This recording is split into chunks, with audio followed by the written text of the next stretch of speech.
You know, it isn't easy being the ugly stepsister. Everyone always feels sorry for poor little Cinderella. But what about me? Don't I deserve a little sympathy? Does my fairy godmother ever appear with a magic wand? Does the prince ever ask to dance with me at the ball? Not on your life. The best I can ever hope for out of a pumpkin is a decent piece of pie. And as for rats, well, rats are rats, with their sneaky little eyes and skinny little tails nibbling and gnawing at the garbage. I haven't seen one yet who turned into a coachman. And if you ask me, that Cinderella is weird. Certainly she isn't normal. I mean, besides the fact that she has naturally curly hair and wears a size 4.5 shoes. She's so good-natured, and that's downright sickening if you ask me. I mean, if you had to go around sweeping and cleaning and dusting all day long, would you go around singing to the birds? Of course you wouldn't. No sensible person would. A lot of people think that I'm jealous of her. And maybe I am. And with good reasoning. I subsisted on 700 calories a day for 3 whole weeks before the ball. I did my leg lift exercises faithfully. I got a perm, a facial, a manicure. I was ready. Princey, I thought to myself, here I come. And you want to know what happened? Little Cindy, who has never seen the inside of a health club a day in her life and who doesn't know the calorific difference between a chocolate eclair and a carrot stick, whips together a dress out of some old curtains from Kmart, waltzes off to the ball, and snags the prince. It isn't fair. It really isn't fair.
They're finished building that building across from your apartment. Wake up now. Sarah, can you hear me? Open your eyes. Open your eyes.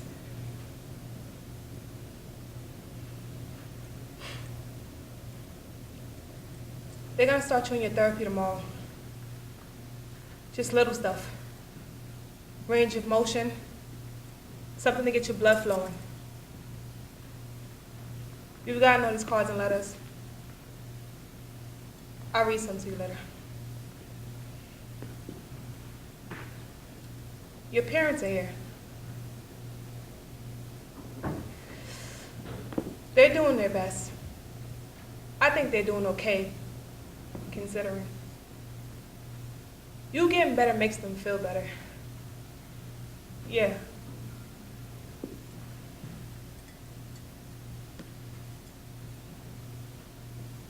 They look at me. Your parents look at me like I'm some dirty old man. And the newspaper, the TV, the radio, my station, my own station. When they ran the news about the attack, they identified me. Traffic reporter for this station. And now everybody, The guy at the deli? I used to be the blueberry muffin lady.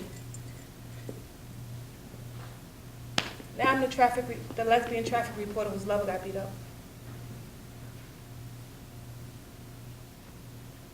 And I just don't know what to do. And I've gotten these letters from 2 women. And they wrote me these heartbreaking letters telling me to speak truth to power. And I don't know what that means. Sarah, do you know me? Do you know who I am?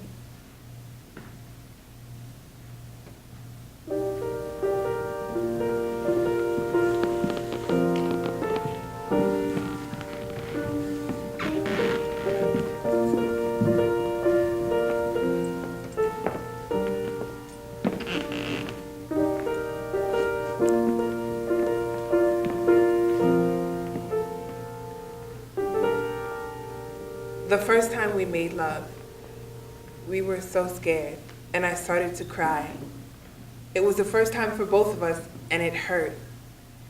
You leaned over and kissed the back of my neck and said over and over and over again, "You are my trash, and I love you."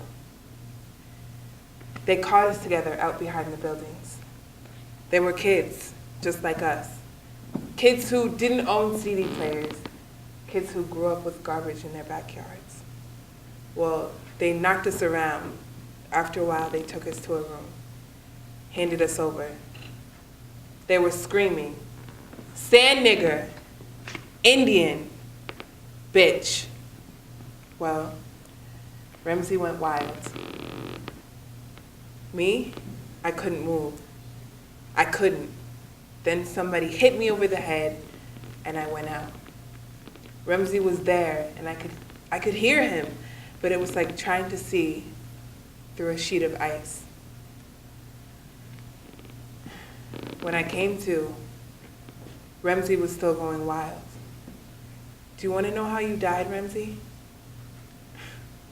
Well, one of them had his hands around my neck, choking me, while another one held you down. Every time they knocked you down, you got right back up. I kept yelling for you to stay down, but you wouldn't listen. He hit you so many times in your face, I couldn't tell anymore what was your nose and what was your mouth. When I woke up, the blood had stopped pouring. I took him in my arms. 5 feet, 11 inches. That's how tall you were. I used to rub my hands up and down your body like I was reading the bones.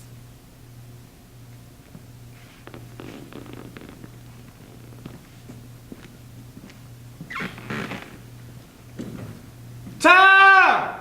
Rise and shine! Rise and shine!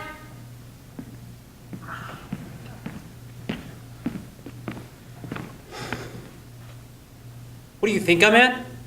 Aren't I supposed to have any patience to reach the end of, Mother? You think I'm crazy about the warehouse? You think I'm in love with the Continental Shoemakers? No. You think I'm going to spend 55 years under that Celtics interior? Look, I'd rather somebody picked up a crowbar and batter at my brains than go back mornings. But I go. For $65 a month, I give all that I dream of doing and being ever. And you say self is all I ever think of? I'm going to the movies. No. I'm going to opium dens. Yes, opium dens, Mother. I've joined the Huggin gang. I'm a hired assassin. I carry a Tommy gun in a violin case. I run a string of cats in the valley. They call me Killer Wingfield. No, I'm leading a double life. A simple, honest warehouse worker by day, but not a czar of the underworld. On occasion, they call me El Diablo. Oh, I could tell you many things to make you sleepless. My enemies tend to dynamite this place. They're gonna blow us all sky high. You'll be happy, very happy. Picture this, you'll be on a broomstick over a blue mountain with 17 gentlemen callers. You ugly, babbling old witch.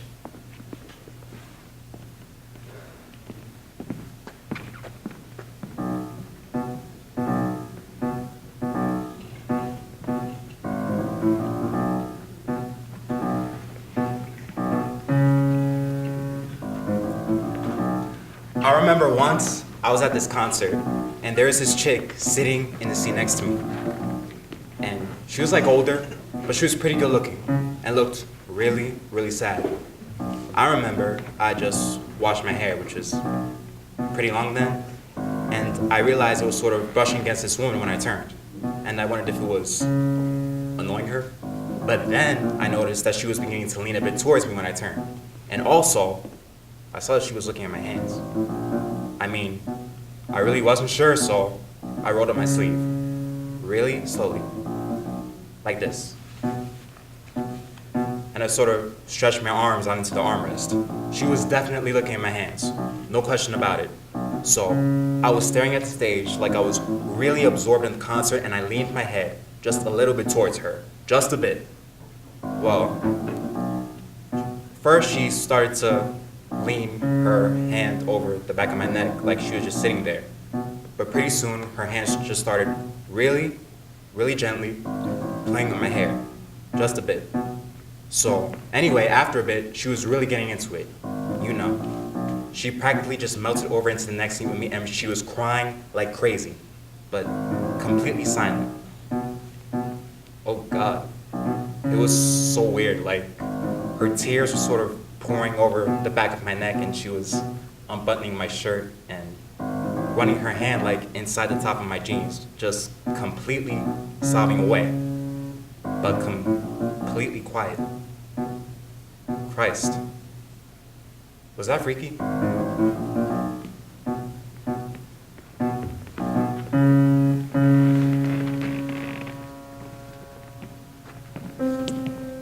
You ugly babbling old witch. I used to rub my hands up and down your body like I was reading the bones. Sarah, do you know me? Do you know who I am? It isn't fair. It really isn't fair. If one person out there has any idea what I'm talking about,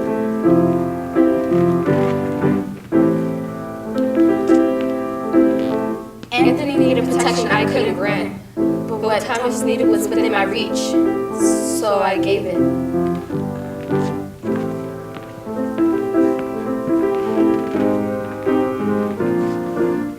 That's why I came back, hoping you'll give me another chance.